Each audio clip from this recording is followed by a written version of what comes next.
50일 예수동행학교에 오신 모든 분들을 진심으로 환영하고 또 축복합니다.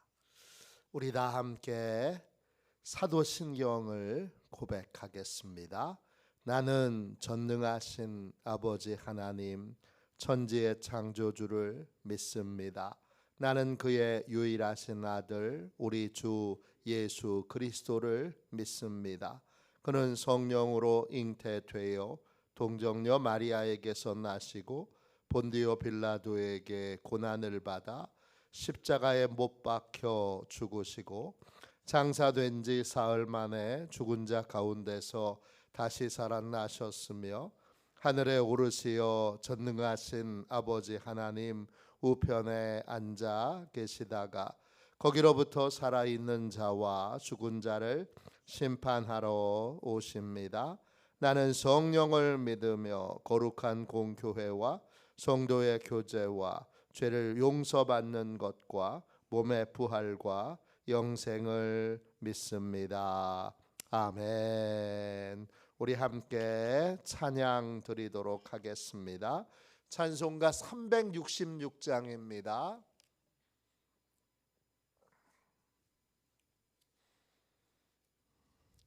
찬송가 366장입니다. 우리 함께 찬양하겠습니다.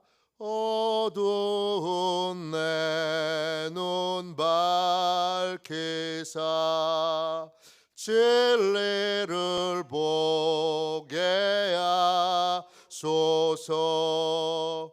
진리의 열쇠 내게 주사 잠빛을 찾게 하소서. 깊으신 뜻을 알고자 엎드려 기다리오니 내 눈을 뜨게 하소서. 성령이여 막혀진 내 귀 여시사 주님의 귀한 음성을 이 귀로 밝히 들을 때에 내 기쁨 한량 없겠네. 깊으신 뜻을 알고자 엎드려 기다리오니 내 눈을 띄어러 주소서. 성령이여 봉해진 내 입 여시사 복음을 널리 전하고 차가운 내 맘 녹여주사 사랑을 하게 하소서. 깊으신 뜻을 알고자 엎드려 기다리오니 내 입을 열어 주소서. 성령이여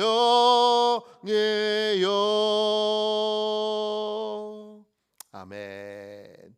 아침에 드리는 기도를 같이 드리겠습니다. 토요일 아침에 드리는 기도를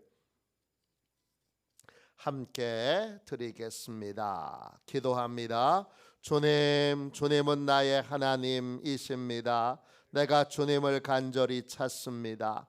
내게 임재해 주셔서 나와 함께 해 주소서.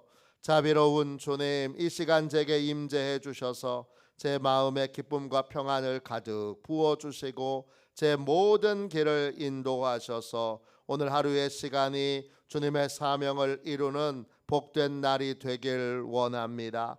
예수 그리스도의 이름으로 기도합니다. 아멘. 하나님 말씀을 함께 보겠습니다. 요한복음 8장 1절부터 4절까지 말씀입니다.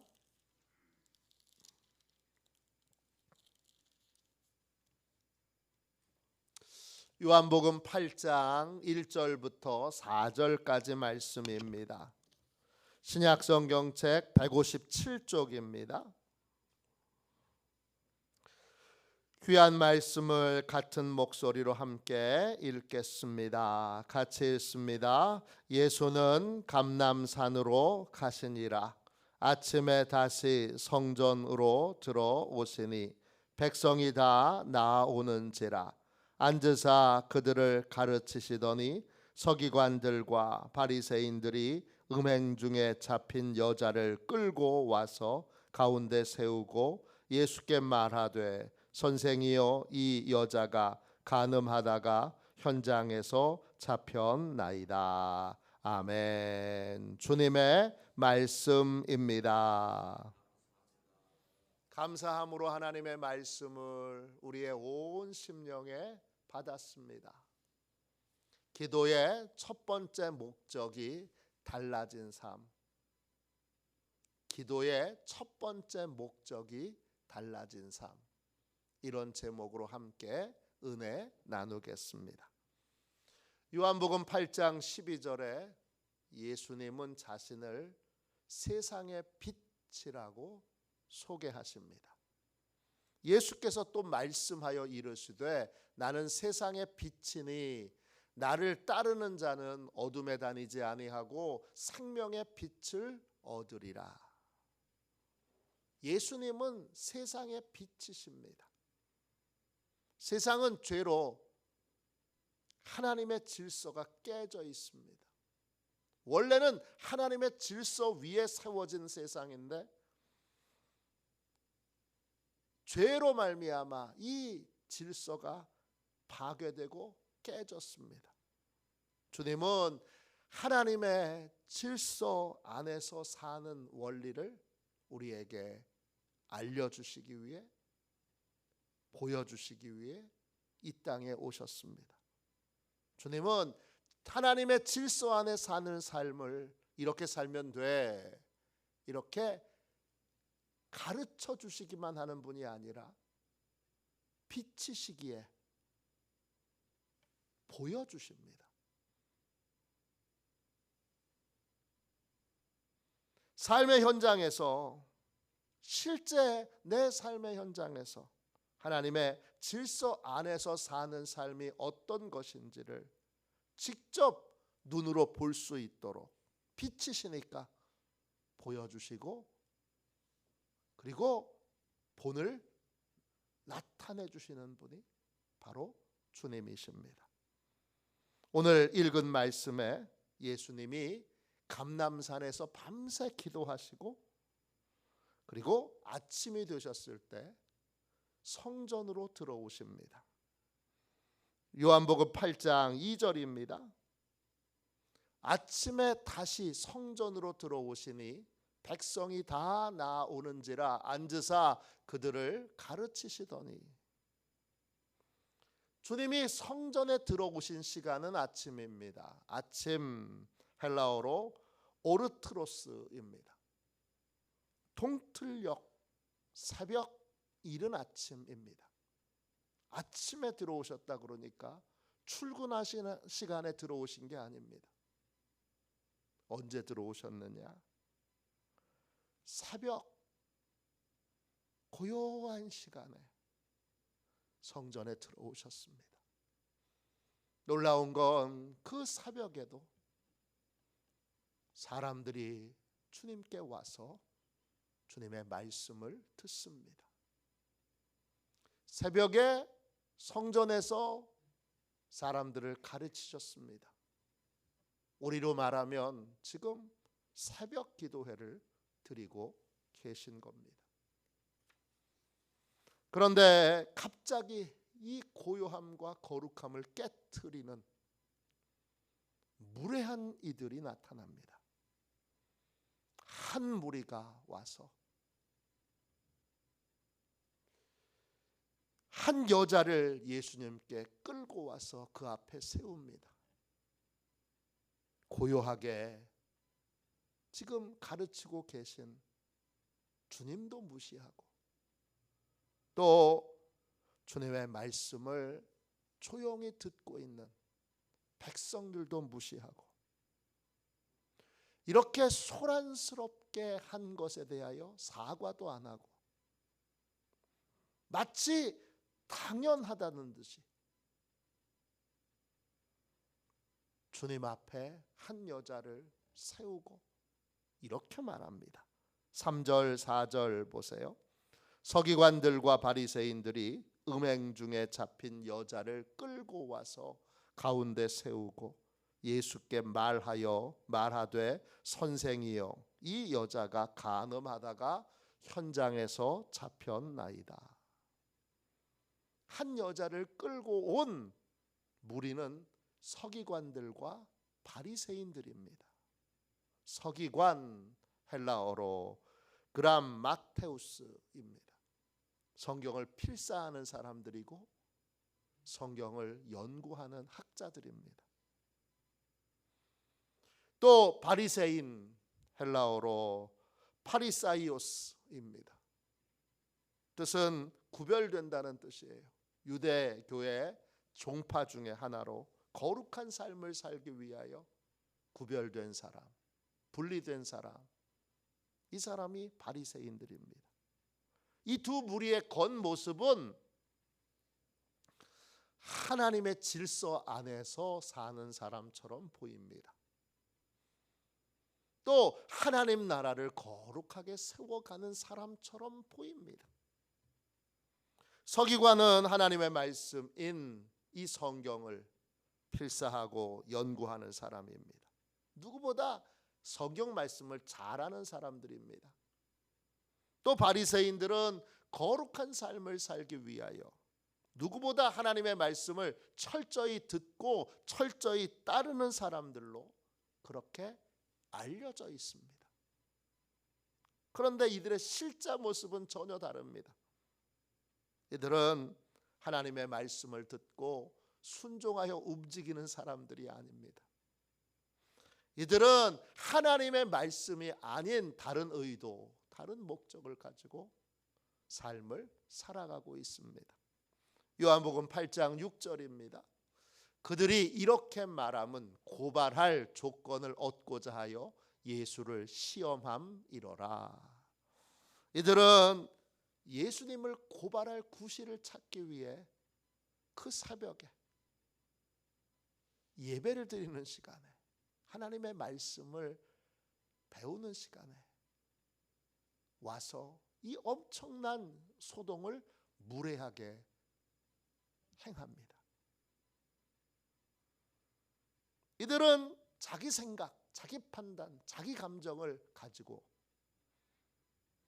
오직 자기 생각, 자기 판단, 자기 감정, 자기 느낌을 가지고 인생을 사는 사람들입니다. 이들은 하나님의 질서를 파괴하는 사람들이고 모든 조화를 깨트리는 무례한 사람들입니다. 이들은 함부로 떠들고 함부로 정죄하고 함부로 비판하고 함부로 공격하는 사람들입니다. 우리가 사는 세상에는 이렇게 하나님의 질서를 함부로 파괴하고 조화를 깨트리는 사람들이 있습니다. 우리는 예상치 못한 순간에 이런 사람들을 만나게 되고 이런 사람들을 만날 때 하나님의 질서 안에 있는 우리의 삶이 큰 위기와 또 도전에 직면하게 됩니다.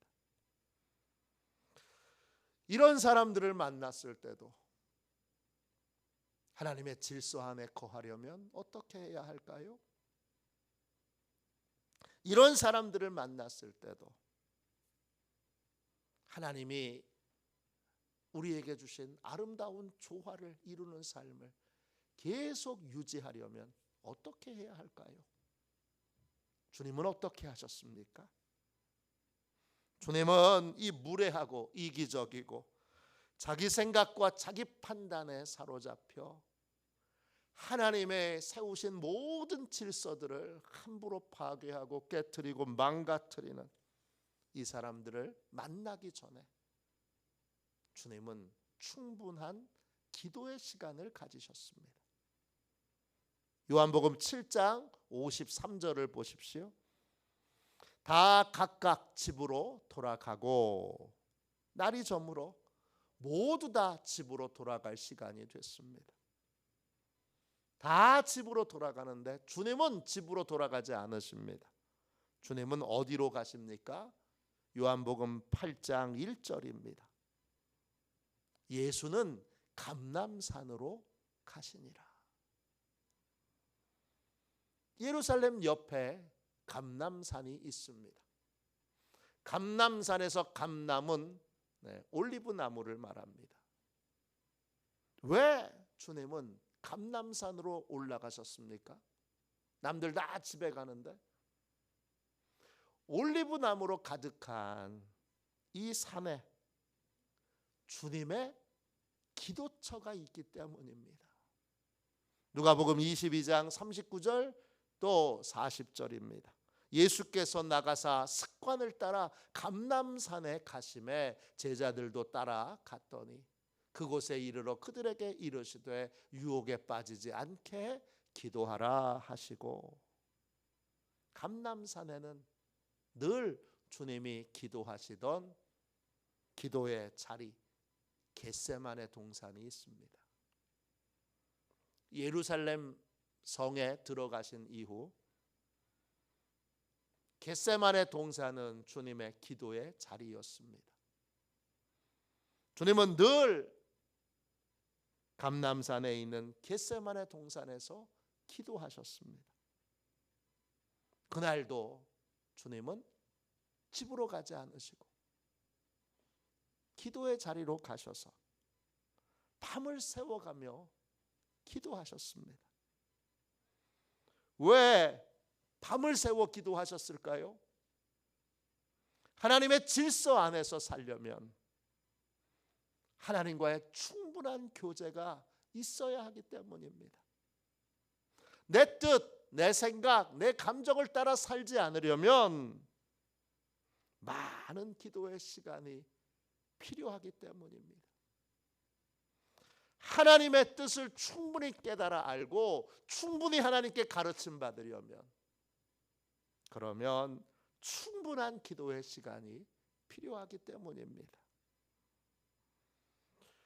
세상에는 자기 생각, 자기 감정, 자기 느낌을 따라 살면서 하나님의 질서를 파괴하고 하나님의 조화를 파괴하는 수많은 사람들이 있습니다. 그들을 만났을 때도 하나님의 질서 안에 머물러 있으려면, 하나님의 조화를 유지하는 삶을 살려면 하나님과의 충분한 교제가 있어야 합니다. 하나님의 질서 안에 사는 삶에 눈을 뜨게 되면 기도의 이유와 목적이 달라집니다.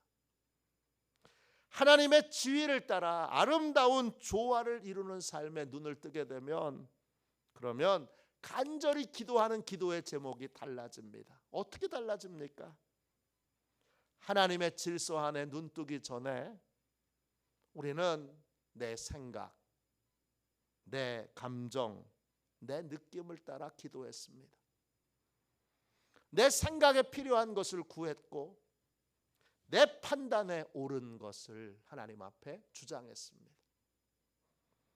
하나님의 가르침을 받기보다는 내가 바라는 거, 내가 원하는 거,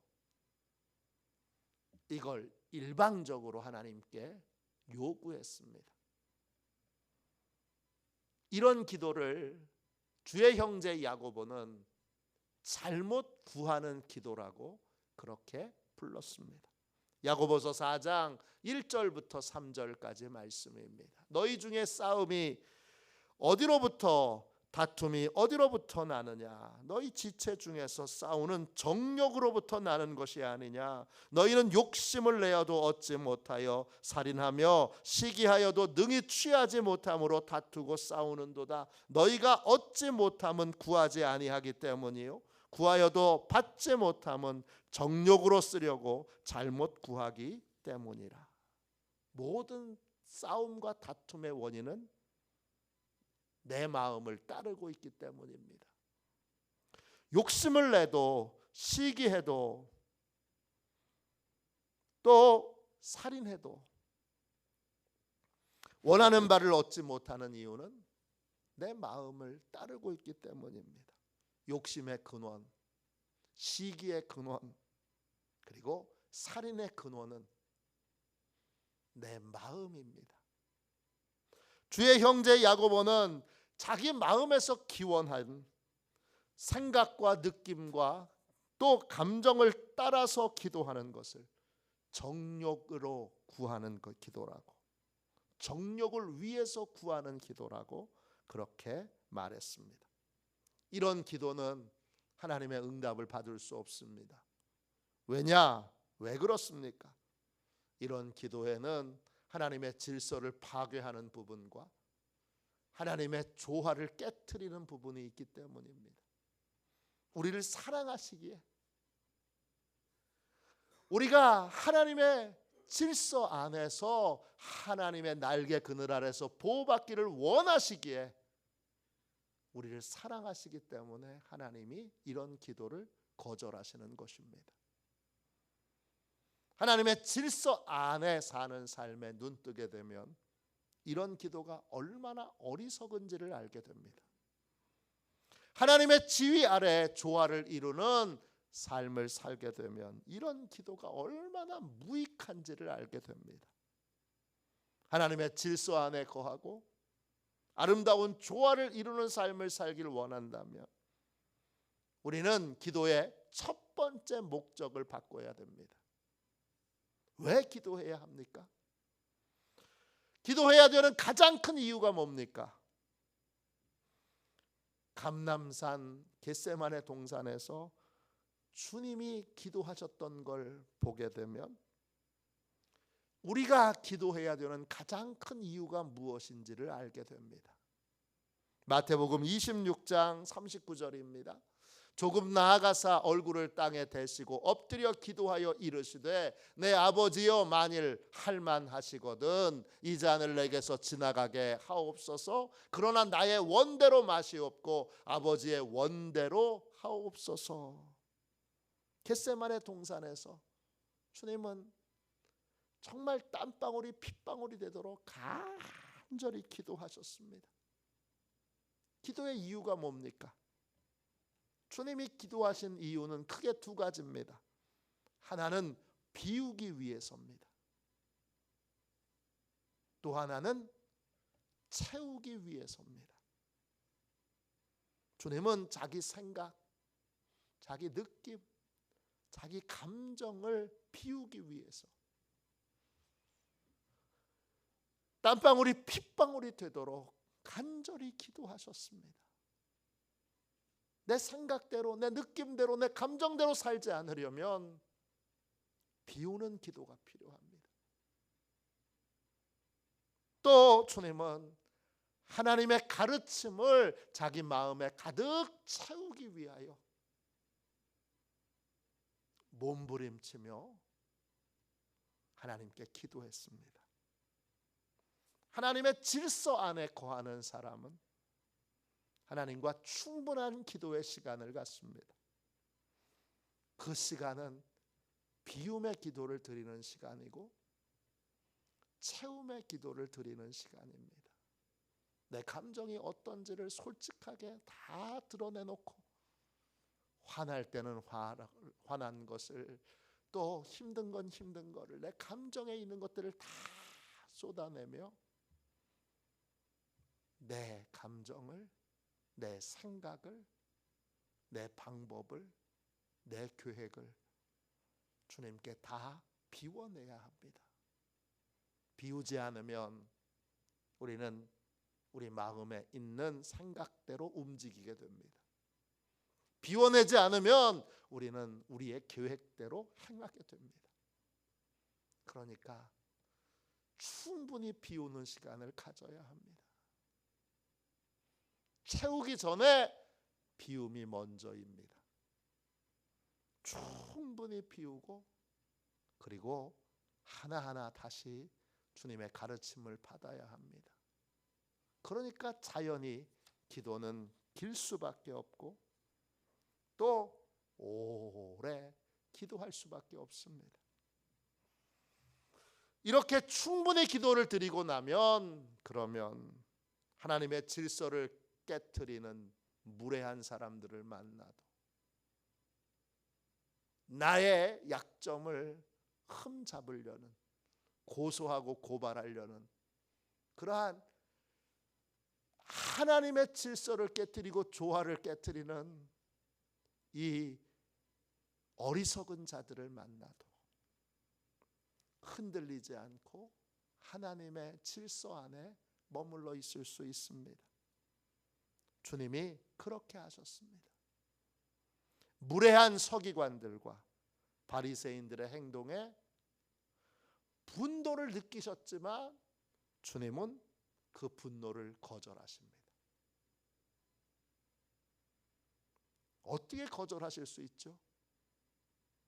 하나님과의 충분한 교제를 통해 마음에서 비롯된 생각, 감정, 느낌을 충분히 비웠기 때문입니다. 또 하나님과의 충분한 교제를 통해 하나님의 가르침을 가득 마음에 채웠기 때문입니다. 세상에 살면서 하나님의 질서를 깨트리는 사람들을 만날 때마다 요동하지 않고 하나님의 질서 안에 계속 머물러 있고 하나님의 조화를 이루는 이 복된 삶을 계속 유지하는 길은 하나님과 충분한 교제를 나누는 것입니다. 내 감정과 생각과 느낌을 비우기 위하여 충분히 기도해야 합니다. 또 하나님의 가르침을 내 마음에 가득 채우기 위해서 충분히 기도해야 합니다. 일본 삿포로에서 목회하셨던 미츠하시 가즈토시 목사님이 계십니다. 이분이 쓰신 책이 있는데 너는 아무 쓸모가 없어, 이런 제목의 책입니다. 이 책은 내 생각, 내 감정, 내 느낌을 비우고 하나님의 가르침을 내 영혼에 채우는 것이 얼마나 중요한 일인가를 우리에게 깨닫게 해줍니다. 미츠하시 목사님은 2004년도 5월 24일에 하나님의 부름을 받으셨습니다. 미츠하시 목사님은 3살 때 소아마비로 양발과 오른손의 기능을 완전히 잃었습니다. 지금도 휠체어에 앉아 계신 겁니다. 또 어머니도 소아마비가 발병했던 3살 때 돌아가셨습니다. 그를 키운 건 아버지와 계모였습니다. 아버지는 늘 그에게 이렇게 말했습니다. 너는 아무 쓸모가 없어. 이 쓸모없는 놈, 이 병신 자식, 너는 아무 쓸모가 없어. 그는 귀에 딱지가 않도록 아버지에게 이 말을 들었습니다. 그의 아버지와 계모가 19살 되던 해에 세상을 떠났습니다. 아무 쓸모가 없는 나만 홀로 남았기에 그는 어떤 희망도 보지 못하고 여러 번 자살을 시도합니다. 근데 이 바보 같은 놈은 자살도 실패합니다. 20살 때 친구 리어가에 실려서 처음 교회에 나갔습니다. 그것이 그의 인생의 전환점이 되었습니다. 요한복음 9장에서 나온 성경 이야기를 통해 큰 은혜를 받았습니다. 예수님께서 소경된 사람을 보고 이렇게 말씀하셨습니다. 요한복음 9장 3절입니다. 예수께서 대답하시되 이 사람이나 그 부모의 죄로 인한 것이 아니라 그에게서 하나님이 하시는 일을 나타내고자 하심이라. 믿지 하시는 이 말이 사실이라면 이렇게 비참한 상황에 놓여 있는 자신에게도 이렇게 된 데에는 하나님의 분명한 뜻이, 선한 뜻이, 귀한 뜻이 있을 거라고 믿게 됐습니다. 그날부터 누구보다 열심히 교회에 다니기 시작했습니다. 그리고 21살 때 드디어 소망하던 하나님을 만났고, 하나님은 미츠하시에게 이렇게 말씀하셨습니다. 나는 너를 사랑한단다. 너를 향한 놀라운 계획을 가지고 너에게 생명을 주었단다. 이 병신 몸뚱아리에도 하나님의 놀라운 계획이 있다는 걸 그는 주님의 말씀을 통해 믿게 되었습니다. 어렸을 때부터 붙들고 있던 말, 너는 쓸모가 없어. 너는 쓸모가 없어. 이 쓸모없는 놈, 이 바보 같은 놈, 이 병신. 어렸을 때부터 계속 들어왔던 그 말을 하나님이 해주신 말씀으로 바꾸기 시작합니다. 아니야, 하나님이 나를 쓸모 있다고 말씀하셨어. 하나님은 나를 위해 놀라운 계획을 가지고 나를 살게 하셨고 나에게 생명을 주셨어. 그는 자기 생각은 비워내고 또 자기 마음에 심겨져 있는 느낌과 또 감정은 다 비워내고 주님의 말씀을 받아들이고 주님의 가르침을 마음에 채우기 시작했습니다. 그러자 그는 점점 쓸모 있는 사람으로 변했습니다. 결국 그는 영혼을 구원하는 전도자가 되었고 훌륭한 아내의 남편이 되었고, 그 아내 사모님은 전도자로 사역하는 이 목사님을 업어서 평생 이동하고 목사님의 수족이 되셨던 훌륭한 분이십니다. 또 두 아이의 자랑스러운 아버지가 되었고, 이 미츠하시의 모습을 보고 많은 절망에 빠져 있던 일본 사람들이 큰 희망과 소망을 발견하게 됩니다. 그의 이야기는 나중에 영화로도 만들어지고 많은 일본인들에게 큰 감동을 줍니다. 그는 아버지에게서 들었던 부정적인 말, 부정적인 생각을 끊어버리고 주님의 말씀을 듣고 주님의 가르침을 받았습니다. 그 결과 쓸모없었던 인생이 누구보다 귀하고 복되게 쓰임받는 인생으로 바뀌게 되었습니다. 빛으로 오신 주님은 우리에게 하나님의 질서 안에 거하는 삶을 보여주십니다.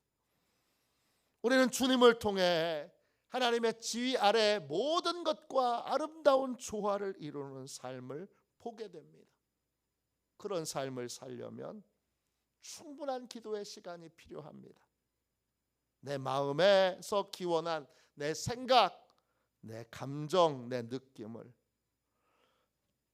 주님의 은혜로 깨끗하게 비우기 위하여 기도해야 합니다. 또 주님의 가르침을 내 마음에 가득 채우기 위해 충분한 기도의 시간이 필요합니다. 충분히 기도하면 어떤 상황에도 주님의 질서 안에 거하게 됩니다. 충분히 기도하면 어떤 상황에도 주님의 지위 아래 조화를 이루는 삶을 유지할 수 있습니다. 이렇게 모든 것이 조화를 이룬 하나님의 질서 안에 거하고 하나님의 날개 그늘 아래서 보호받는 이러한 복된 인생을 살도록 기도 시간을 늘리고 또 그 기도 시간에 비움의 기도와 채움의 기도를 충분히 하나님 앞에 드리는 그러한 복되고 귀한 하나님의 백성들이 다 되시기를 주님의 이름으로 축원합니다. 우리 가슴에 손을 얹고 기도합시다. 자비로우신 하나님, 내 마음에서 기원한 것들로 기도했던 기도의 방법을 이제는 바꾸게 하여 주옵소서. 내 생각대로, 내 느낌대로, 내 감정대로 기도하지 않게 하여 주시고 그 모든 것들을 하나님의 은혜로 비워내게 하여 주옵소서. 주님, 기도의 목적이 바뀌기를 원합니다. 주여, 나의 것들을 비워내고 하나님의 것들을 공급받도록 기도하게 하여 주옵소서.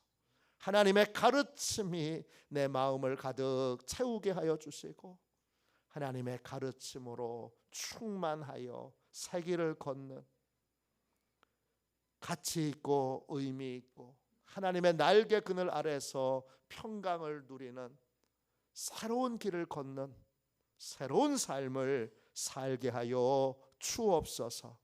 이번 50일 예수동행학교를 통하여 우리 교회 모든 성도들이, 시온의 가족들이 아버지여 주님, 하나님의 질서 안에서 모든 것에서 조화를 이루는 존귀하고 복된 삶을 살도록 축복하여 주옵소서.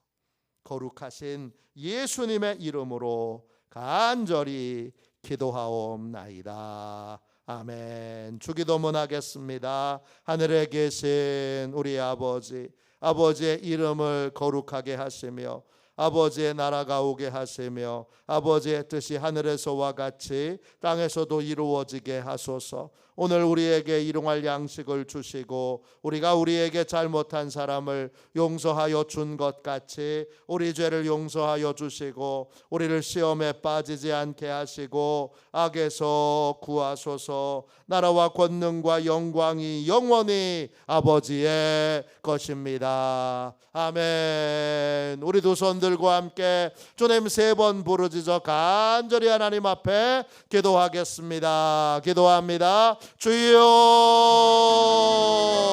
주여, 주여.